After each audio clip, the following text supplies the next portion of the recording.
Hello my dear friends, once again welcome to my YouTube channel smart GK trick. तो दोस्तों, आज बहुत दिनों बाद आप लोगों से मुलाकात हो रही है। क्योंकि इस मुलाकात का कारण ये रहा है कि जो ऑफलाइन क्लासेस हैं उस ऑफलाइन क्लास में हम लोग काफी बिजी थे, जिसकी वजह से हम लोग यूट्यूब पे वीडियो लोड नहीं कर पा रहे थे। लेकिन अब से फिर से आप लोगों को जो है कि काफी मात्रा में वीडियो मिलेगी और ये वीडियो सारे परीक्षा के पॉइंट ऑफ व्यू से इंपॉर्टेंट होंगे। और आज का भी जो विषय वस्तु है हमारा, उसकी अगर मैं बात करूं तो बहुत ही इंपॉर्टेंट विषय वस्तु है जिसके बारे में आज चर्चा करेंगे। और यहां से जो है कि क्वेश्चन जो है कि आपके पेपर में देखने को बार बार मिल रहे हैं, इसलिए ये विषय वस्तु इतना इंपॉर्टेंट हो जाती है। तो आज का हमारा विषय वस्तु है भारत की मिट्टी, यानी कि मिट्टी को हम लोग मृदा भी बोलते हैं और इसको इंग्लिश में बोलते हैं सॉइल ऑफ इंडिया। तो इसके बारे में हम चर्चा करेंगे आज। फिर इसके नेचर के बारे में चर्चा करेंगे। फिर अगर मैं बात करूं कि इसका जो डिफिनेशन है उसके बारे में हम चर्चा करेंगे। और फिर इसके डीप में जाते हुए एक एक चीज को क्लियर करते हुए कुछ वर्ल्ड की मिट्टियों के बारे में भी हम चर्चा करेंगे कि वर्ल्ड की मिट्टियां जो है कि कौन कौन सी इंपॉर्टेंट है, जो परीक्षा के पॉइंट ऑफ व्यू से जो है कि बहुत ही अपना महत्वपूर्ण रोल अदा करती हैं, उसके बारे में चर्चा करेंगे। तो सबसे पहले अगर मैं बात करूंगी जो हमारा टॉपिक है वो क्या है, तो ये है भारत की मिट्टी।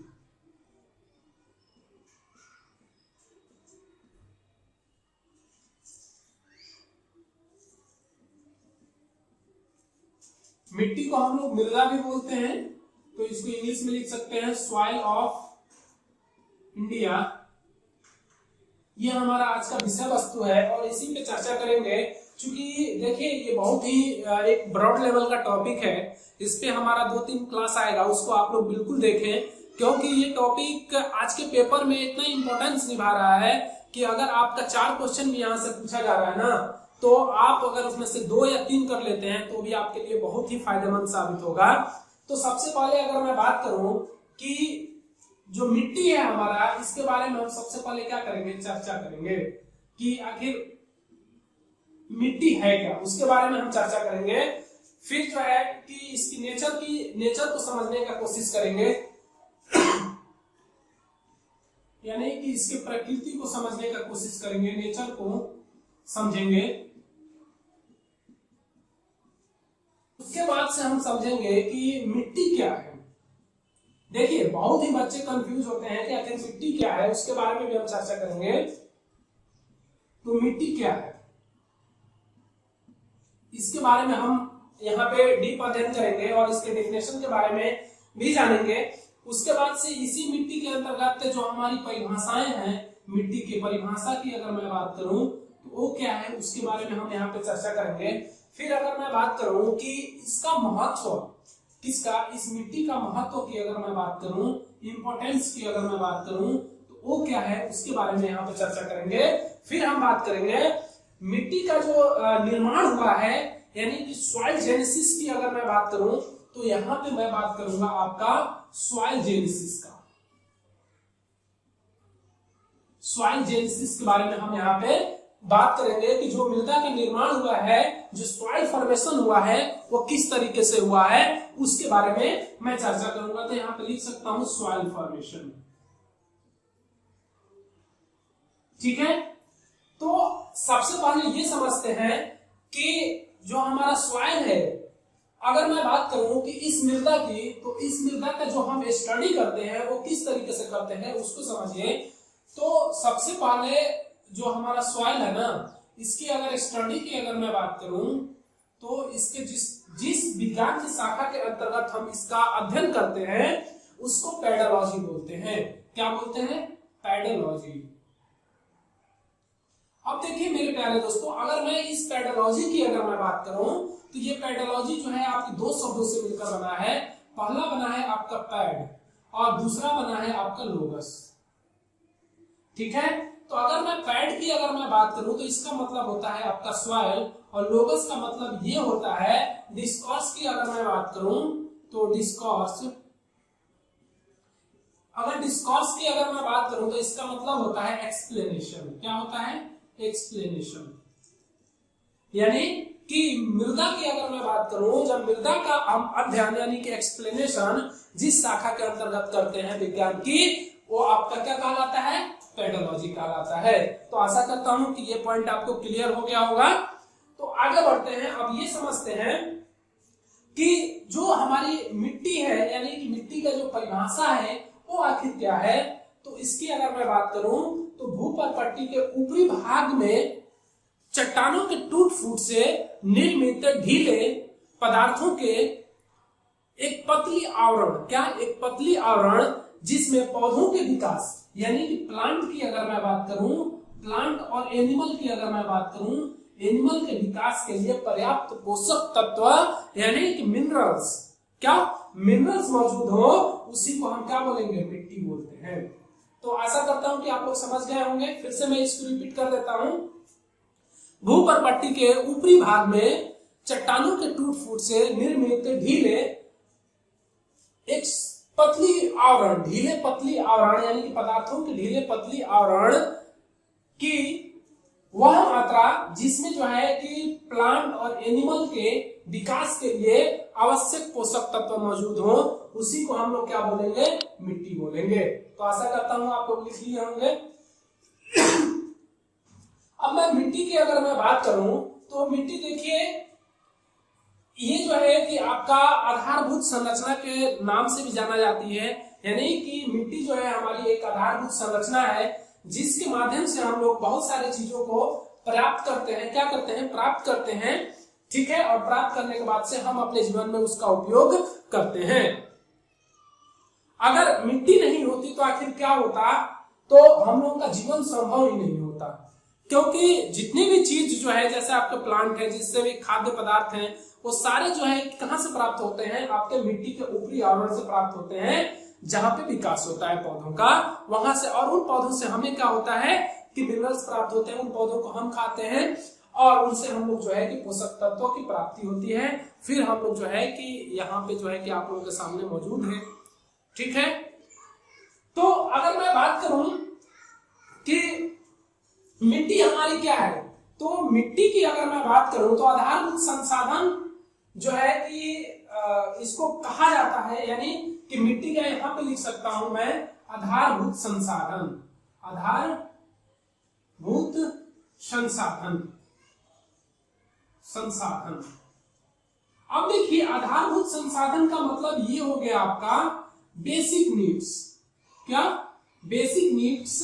अगर बेसिक नीड की अगर मैं बात करूं तो ये बेसिक नीड, अगर या नीड का मतलब या यहाँ पे आप लोग रिसोर्स कर लीजिए, रिसोर्स कर लीजिए। रिसोर्स की अगर मैं बात करूं तो बेसिक संसाधन जो हमारे जीवन को जीने के लिए आवश्यक चीजें हैं, वो सारे आपके क्या होते हैं, बेसिक संसाधन होते हैं। तो बेसिक संसाधन जो है कि हमारे लिए बहुत जरूरी होता है, और ये सारे बेसिक संसाधन आपके कहां से प्राप्त होंगे, मृदा से प्राप्त होते हैं। अगर आलू की अगर मैं बात करूं, सपोज मान लीजिए, तो आलू भी हमारे बिना मिट्टी के उगाई नहीं जा सकती है, गेहूं भी बिना मिट्टी के नहीं उगाई जा सकती है, चावल भी बिना मिट्टी के नहीं उगाई जा सकती है, या डिफरेंट टाइप ऑफ जितने भी प्लांट हैं वो सारे जो है कि नहीं उगाए जा सकते हैं, क्योंकि हम इनके ऊपर निर्भर हैं। अगर प्लांट नहीं होते तो प्लांट को हम लोग खा के एनर्जी लेते हैं, अगर यही नहीं होते तो हम नहीं होते। इसलिए जो है कि मिट्टी बहुत ही इंपॉर्टेंट हो जाती है किसी भी पेपर के लिए। अब देखिए मेरे प्यारे दोस्तों, अब मैं बात करूं कि मृदा की उत्पत्ति की अगर मैं बात करूं कि जो इसका मैं बात करूंगा कि जो हमारा सॉइल जेनेसिस है उसके बारे में आप लोग समझिए कि सॉइल जेनेसिस आखिर होता क्या है। सॉइल जेनेसिस या आपको फॉर्मेशन दे देगा कोई भी एक चीज आपको, तो देखिए सॉइल जेनेसिस यानी कि मृदा की उत्पत्ति के 5 कारण बताए गए हैं। कितने कारण बताए गए हैं, 5 कारण बताए गए हैं। और इस 5 कारण की अगर मैं बात करूं तो उसको समझना है आपको कि कौन कौन से हैं 5 कारक। पहला कारक आता है आपका जनन चट्टान, इसको बोलते हैं इंग्लिश में पेरेंट रॉक, ठीक है। यानी कि जनक, यहाँ पे जनन नहीं होगा, जनक कर लीजिए आप लोग, जनक चट्टान। दूसरा अगर मैं बात करूं तो क्या है, तो दूसरा है आपका जलवायु। क्या है, जलवायु। एक एक करके हम चीजों के बारे में यहाँ पे अध्ययन करेंगे, इसको क्लाइमेट बोलते हैं, ठीक है। तीसरा अगर मैं बात करूं तो तीसरा जो इसका प्रमुख कारक है वो है आपका जैविक कारक। क्या है, जैविक कारक। इसकी अगर मैं बात करूं तो इसको इंग्लिश में बोलते हैं ऑर्गेनिक फैक्टर। जो है इसका वो क्या है, ऑर्गेनिक फैक्टर। चौथा अगर मैं बात करूं कि चौथा क्या है, तो चौथा को देखिए, चौथा है आपका उच्चावाच या ढाल। क्या बोलेंगे? उच्चावाच, उच्चावाच या ढाल। ठीक है, इसको रिलीफ बोलते हैं, रिलीफ और स्लोप। ठीक है, पांचवा जो इसका फैक्टर है उसकी अगर मैं बात करूं तो ये है आपका टाइम। टाइम यानी कि समय, यानी कि ये 5 फैक्टर जो है आपके बहुत ही इंपॉर्टेंट हैं, और इसी 5 फैक्टर के कारण जो है कि यानी कि यही कारण है जो मृदा की उत्पत्ति के लिए उत्तरदायी है। उसके बाद से एक वैज्ञानिक आते हैं, उनका नाम अगर मैं बात करूं तो उनका नाम आता है एच जेनी। और इस एच जेनी की अगर मैं बात करूं तो इन्होंने ये कहा, एक फॉर्मूला की अगर मैं बात करूं तो S equal to F into S into C P, S into P into C P into O dot R dot T, ये इन्होंने दिया। इसका मतलब ये होता है कि small S stand for soil of, soil of क्या है इसमें, small S equal to stand for soil of, and F equal to stand for आपका क्या हो जाएगा, F equal to stand for function of, क्या हो जाएगा, फंक्शन ऑफ, यानी कि फंक्शन ऑफ। उसके बाद से P इक्वल टू क्या हो जाएगा, पेरेंट रॉक, क्या हो जाएगा, पेरेंट रॉक यानी कि जनक चट्टान, और Cp इक्वल टू हो जाएगा आपका क्लाइमेट, क्लाइमेट। एंड अगर O की अगर मैं बात करूं तो O इक्वल टू आपका क्या हो जाएगा, ऑर्गेनिक फैक्टर, ऑर्गेनिक फैक्टर, और R इक्वल टू क्या हो जाएगा, R की अगर मैं बात करूं तो रिलीफ या स्लोप, यानी कि रिलीफ या स्लोप। उसके बाद से अगर मैं बात करूं T equal to small t stand for क्या हो जाएगा, टाइम। तो ये 5 कारक जो है कि आपके बहुत ही इंपॉर्टेंट है, तो किसके लिए, मृदा के उत्पत्ति के लिए बहुत ही महत्वपूर्ण कारक है।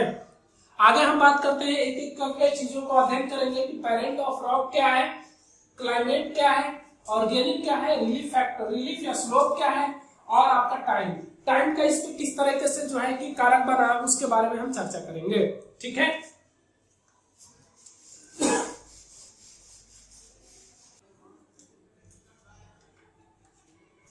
तो सबसे पहला आपका क्या था, पेरेंट रॉक। पेरेंट रॉक को समझिए कि क्या होता है आखिर। तो देखिए, अगर मैं बात करूं कि चट्टानों के टूट फूट से, क्या चट्टानों के टूट फूट से विघटित होने से या उनको विस्थापित होने से, क्या होने से, विस्थापित होने से या विनियोजित होने से मिट्टी बनती है, और इस मिट्टी को क्या बोलते हैं हम लोग, जनक चट्टान बोलते हैं। क्या बोलते हैं, जनक चट्टान बोलते हैं इस मिट्टी को। यानी कि चट्टानों के रॉक से, टूट फूट से, विघटित होने से, सड़ने से, गलने से क्या होता है कि जिस मिट्टी का निर्माण होता है उसी को हम लोग क्या बोलेंगे, जनक चट्टान बोलते हैं, जनक चट्टान बोलेंगे। ठीक है, अब इस जनक चट्टान की अगर मैं बात करूं तो जनक चट्टान की विशेषता जो है आपकी क्या होनी चाहिए, इसी जनक चट्टान की जो विशेषता है वो मृदा को परिवर्तित करती है। क्या करती है, इसी जनक चट्टान की जो विशेषता की अगर मैं बात करूं तो विशेषता जो है आपका मिट्टी की अगर मैं बात करूं तो परिलक्षित होगी। इसी से क्या होता है, इसकी विशेषता से ही मिट्टी परिलक्षित होती है, यानी कि मिट्टी आपकी क्या होती है, परिलक्षित होती है, परिलक्षित होती है। ठीक है, बताइए कोई दिक्कत। अब देखिए कि कैसे परिलक्षित होगी उसको समझने की आप लोग कोशिश करिए। देखिए, अगर इस चट्टानों के टूट फूट से या विघटित होने से या विनियोजित होने से क्या होता है कि चट्टानों में क्या होंगे कि कुछ मोटे कण भी होंगे, क्या होंगे, मोटे कण। और इस मोटे कण की अगर मैं बात करूं तो जिस मिट्टी में मोटे कण की जो है कि सर्वाधिक प्रधानता पाई जाती है, जिसमें दानेदार, अगर मोटे कण का मतलब, कहने का मतलब हो गया आपका दानेदार या रवेदार, की अगर मात्रा सर्वाधिक है तो वो मिट्टी आपकी क्या कहलाएगी, बलुई मिट्टी कहलाएगी। क्या कहलाएगी, बलुई, बलुई मिट्टी या मृदा। ठीक है, बलुई मृदा कहलाएगी। लेकिन जिस मिट्टी में अगर ये मोटे कण या दानेदार रवेदार मिट्टी के कण नहीं है, बहुत ही महीन है, क्या है, बहुत ही महीन है, महीन है, तो अगर इसकी अगर मैं बात करूं कि बहुत ही महीन है, तो आप लोग समझ चुके होंगे कि जो हमारा दानेदार है, रवेदार मिट्टी है, अगर इसकी अगर मैं बात करूं तो इसका निर्माण जो है कि अगर इसमें मिट्टी में सर्वाधिक मात्रा दानेदार या मिट्टी में जो दानेदार मात्रा होगी उस मिट्टी को अगर मैं बात करूं तो उसको बलुई मृदा के नाम से जाना जाएगा, जहां पे जो है कि थोड़ा सा मोटे जो है कि मिट्टी में जो है कि उसके कण रहेंगे यानी कि दानेदार होंगे, उसको बलुई मृदा कहते हैं। लेकिन इसी के विपरीत अगर देखा जाए आपका रवाहीन मिट्टी की, रवाहीन मिट्टी की अगर मैं बात करूं तो आप जानते हैं कि दक्षिण पश्चिमी पठार का जो आंतरिक भाग है उसकी अगर मैं बात करूं तो उसमें आपका रवाहीन मिट्टी को सर्वाधिक देखने को मिलेगा। रवाहीन मिट्टी आपको देखने का सर्वाधिक मिलेगा और इसको कलवाई मिट्टी के नाम से भी जाना जाता है। क्या करेंगे, और इस रवाहीन मिट्टी से क्या होगा कि कलवाई मिट्टी का निर्माण होता है, क्योंकि ये बहुत ही महीन कण होते हैं इसमें, और जैसे ही पानी की मात्रा इसमें पड़ती है वैसे ही ये चिपचिपे हो जाते हैं। क्या हो जाते हैं, चिपचिपे हो जाते हैं। तो ये आपको दक्षिण पश्चिम के जो आंतरिक भूभाग है उसकी अगर मैं बात करूं भारत का, उसमें जो है कि ये मिट्टी की सर्वाधिक प्रधानता आपको देखने को मिलेगी। उसके बाद से अगर मैं बात करूं कि जो मिट्टी में क्या होता है ना कि कहीं कहीं आपको देखने को मिलेगा कि यहाँ पे रेड मिट्टी है, रेड दिख रही है। रेड दिखने का वो कारण ये है कि इस जो जनक चट्टान है ना, जो पेरेंट रॉक है, इसकी अगर मैं बात करूं तो इसमें आयरन ऑक्साइड की मात्रा होने के कारण मिट्टी लाल दिखाई देती है। अगर आयरन ऑक्साइड की मात्रा आपके पास मिट्टी में थोड़ी कम है, क्या है, कम है, तो जैसे ही बारिश होगी तो वह थोड़ा सा पीलापन दिखाई देने लगेगा। तो यानी कि आयरन ऑक्साइड की मात्रा जिस मिट्टी में कम होगी उसका कलर थोड़ा सा पीला आपको दिखाई देगा, और जिसमें अधिकता होगी वो आपका जो है कि लाल दिखाई देगा। उसके बाद से बहुत जगह आपको काली मिट्टी देखने को मिलती है, भारत में भी देखने को मिलती है। जो आपका दक्कन का क्षेत्र है यानी कि दक्षिण पश्चिम का जो क्षेत्र है, जहां से जो है कि लावा उद्भेदन से निर्माण हुआ जिस चट्टान का, अगर उसकी अगर मैं बात करूं तो उसमें आपको काली मिट्टी देखने को मिलती है। तो उस काली मिट्टी के काला रंग किसके कारण होता है, तो टाइटेनियम एक का आता है आपका, टाइटेनियम साल्ट की वजह से जो है कि वो काला दिखाई देता है। किसके वजह से, टाइटेनियम सॉल्ट की वजह से वो काला दिखाई देता है, टाइटेनियम नमक की वजह से जो है कि वो काला दिखाई देता है। अब मैं बात करूं दक्षिणी भाग के पश्चिमी भाग में लावा क्या है कि लावा परतें हैं, और लावा परत की अगर मैं बात करूं तो ये लावा परत यहाँ पे लिख देता हूं मैं आप लोगों के लिए। लावा परत की अगर मैं बात करूं तो ये बेसाल्ट चट्टान से बने हैं। किससे बने हैं, बेसाल्ट चट्टान से। और इस बेसाल्ट चट्टान की अगर मैं बात करूं तो ये रवाहीन होता है। क्या होता है, रवाहीन होता है, रवाहीन होता है। और इस रवाहीन की अगर मैं बात करूं तो इसमें थोड़ी भी अगर पानी की मात्रा पड़ेगी तो ये चिपचिपा हो जाता है। और इसमें जो है कि काली अगर रंग की अगर मैं बात करूं तो काला रंग किसके कारण होता है, तो टाइटेनियम सॉल्ट के वजह से होता है। ठीक है, अब आगे मैं बात करूंगा कि जो हमारा जलवायु है, अगर क्लाइमेट की अगर मैं बात करूं तो क्लाइमेट की अगर मैं बात करूं, जलवायु के दो फैक्टर जो है कि प्रभावित करते हैं। पहला तो तापमान, और दूसरा अगर मैं बात करूं कि क्या हो जाएगा तो वर्षा हो जाएगा। यानी कि वर्षा की अगर मैं बात करूं, ये दोनों फैक्टर जो है कि इस क्लाइमेट को प्रभावित करते हैं। अगर देखिए, अगर मैं कहूं कि कोई भी आपके पास मृदा है, क्या है, कोई भी आपके पास सॉइल है, और उस सॉइल में क्या है कि तापमान धारण करने की क्षमता नहीं है या वर्षा धारण करने की क्षमता नहीं है, तो वह जो है कि एक शुष्क मृदा की अगर मैं बात करूं तो शुष्क मृदा में परिवर्तित हो जाएगी।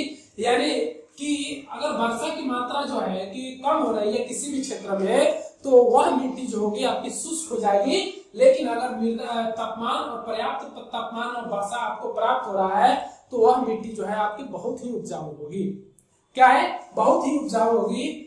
और ये दोनों फैक्टर जो है कि जलवायु पे प्रभाव डालते हैं। क्या करते हैं, मृदा पे प्रभाव डालते हैं। यानी कि तापमान नहीं होगा तभी भी किसी चीज का एक विकास नहीं होगा, वर्षा नहीं होगी तभी भी जो है कि एक मृदा का विकास नहीं होगा। जलवायु इस तरीके से आपको जो है कि प्रभाव डालती है किसके ऊपर, तो एक बहुत ही इंपॉर्टेंट कारक हो जाता है आपका। तो इसकी अगर मैं बात करूं तो इसी के वजह से जैसे कोई मृदा है आपके पास, अगर मृदा की अगर मैं बात करूं तो वर्षा नहीं होगी, तापमान नहीं होगा, तो उसमें कोई भी केमिकल रिएक्शन नहीं होगा। जब केमिकल रिएक्शन नहीं होगा तो ह्यूमस की कमी हो जाएगी। जब ह्यूमस की कमी हो जाएगी तो किसी भी चीज की फर्टिलिटी आपकी डाउन हो जाएगी। तो ऑब्वियसली आप लोग जानते हैं जब डाउन हो जाएगा तो किसी भी चीज का उत्पादन होना बहुत ही असंभव हो जाता है। तो इसलिए जो है कि ये बहुत ही इंपॉर्टेंट कारक हो जाता है। तो अगर आपसे क्वेश्चन पूछता है पेपर में कि मृदा को प्रभावित करने वाले सबसे महत्वपूर्ण और मुख्य कारक कौन सा है, तो आपका आ जाएगा जलवायु। ठीक है, इसके बिना तो मिट्टी संभव ही नहीं है और ना ही उसमें केमिकल कोई रिएक्शन होगा। ठीक है, उसके बाद से आता है आपका क्या आता है, जैविक कारक। जैविक कारक की अगर मैं बात करूं तो जैविक कारक देखिए क्या प्रभाव डालते हैं आपके। अगर मैं बात करूं जैविक कारक का, तो जितने भी जीव जंतु पेड़ पौधे हैं या जीवाणु हैं, जितने भी डीकेन जो है कि आपके जीवाणु जीव जंतु हैं, वो उनके क्या हो जाने से इस मृदा है, सपोज मान लीजिए आपके पास ये आपके पास एक प्लॉट है मृदा की, और इसमें जो है कि बहुत सारे जीव जंतु पेड़ पौधे आपके जो है कि इनसे क्या होता है कि जैसे ही ये डेड हो जाते हैं, यानी डेड होके इसमें मिट्टी में मिल जाते हैं, तो इस मिट्टी में मिलने के बाद से क्या करते हैं कि ये ह्यूमस की मात्रा को इसमें बढ़ा देते हैं। यानी ह्यूमस की मात्रा का आने का मतलब ये हो गया कि इसमें जो उर्वरता होती है ना वो बढ़ जाती है। तो ये भी बहुत ही प्रभाव डालते हैं आपके क्या, जैविक कारक ही, ऑर्गेनिक जो फैक्टर है वो भी आपका बहुत ही प्रभाव डालता है इस मृदा को एक वास्तविक स्वरूप देने में बहुत ही महत्वपूर्ण प्रभाव डालता है। उसके बाद से अगर मैं बात करूं तो उसके बाद से अगर मैं बात करूं ऊंचावच, क्या ऊंचावच, तो ऊंचावच कैसे ये प्रभाव डालता है। तो देखिए कहीं भी मृदा क्या होती है कि कहीं बहुत ज्यादा खाल पे होगी मृदा, कहीं बहुत ज्यादा ऊंचाई पे होगी, यानी कि ऊंच नीच जहां पे मृदा में देखने को मिलता है उसी को आपको जो है कि रिलीफ बोलते हैं, यानी ऊंचावच बोलते हैं। और इस ऊंचावच से क्या होता है कि अगर सपोज मान लीजिए कि पहाड़ी वाला इलाका है, और पहाड़ी वाले इलाके पे अगर मैं बात करूं कि कुछ इस तरीके से ढलान होगा, तो इसकी जो ऊपरी परत होती है ना, वर्षा के आने से क्या हो जाता है, इसका निच्छालन हो जाता है, और निच्छालन होकर नीचे चली जाती है। फिर जो इसका ऊपरी आवरण बन जाता है ना, ये कठोर रहता है और इस पे खेती करना बहुत ही मुश्किल हो जाता है। ठीक है, तो ये भी एक प्रभाव डालता है आपका ऊंचावच, किसके निर्माण में, मिट्टी के निर्माण में, मिट्टी के उत्पत्ति के निर्माण में, यानी कि सॉइल जेनेसिस में जो है कि ये बहुत ही आपका एक महत्वपूर्ण रोल अदा करता है। उसके बाद से समय देखिए कैसे प्रभाव डालता है। देखिए किसी भी मृदा के विकास के लिए क्या होता है कि एक लंबे टाइम की जरूरत होती है, और वो लंबे टाइम में उसके लिए क्या क्या आवश्यकताएं होती है। तो जलवायु चाहिए, आपका पेरेंट रॉक चाहिए, ठीक है, उसके बाद से ऑर्गेनिक फैक्टर होना चाहिए। उसके बाद से अगर मैं बात करूं तो पर्याप्त मात्रा में तापमान और वर्षा की आवश्यकता होती है। तभी तो एक टाइम पीरियड में ही होना चाहिए। अगर उस टाइम पीरियड में नहीं होता है तो आप जाहिर सी बात समझ सकते हैं कि मृदा उतनी उपजाऊ नहीं होगी और ये नुकसान भी पहुंचा सकती है। तो आप लोग समझ सकते हैं कि जितनी भी हमारी जो है कि फैक्टर्स हैं यहाँ पे जो मृदा से रिलेटेड है वो सारे बहुत ही इंपॉर्टेंट हैं। तो आगे मैं बात करूंगा कि जो मृदा की वर्गीकरण क्लासिफिकेशन ऑफ सॉइल है उसके बारे में मैं बात करूंगा कि क्लासिफिकेशन ऑफ सॉइल को किस हिसाब से बांटा गया है, बहुत ही इंपॉर्टेंट है। इसमें मैं विश्व की मिट्टियों के बारे में भी चर्चा करूंगा, क्लासिफिकेशन ऑफ सॉइल, और विश्व की मिट्टियों के बारे में मैं बात करूंगा। जैसे यूएसए की अगर मैं बात करूं तो यूएसए में पाटजल मृदा पाई जाती है, उसके बारे में मैं बात करूंगा। भारत के कुछ भागों में भी जो है कि इंपॉर्टेंट मृदा पाई जाती है जहां से पेपर में प्रश्न पूछते हैं, उसके बारे में अगली क्लास में यानी कि कल की क्लास में मैं बात करूंगा। तब तक आप लोग इस वीडियो को अच्छी तरीके से देखें ताकि आपका इसका फायदा हो सके। तो आज के लिए मेरे प्यारे दोस्तों इतना ही, और मिलते हैं अगले वीडियो में, तब तक के लिए जय हिंद।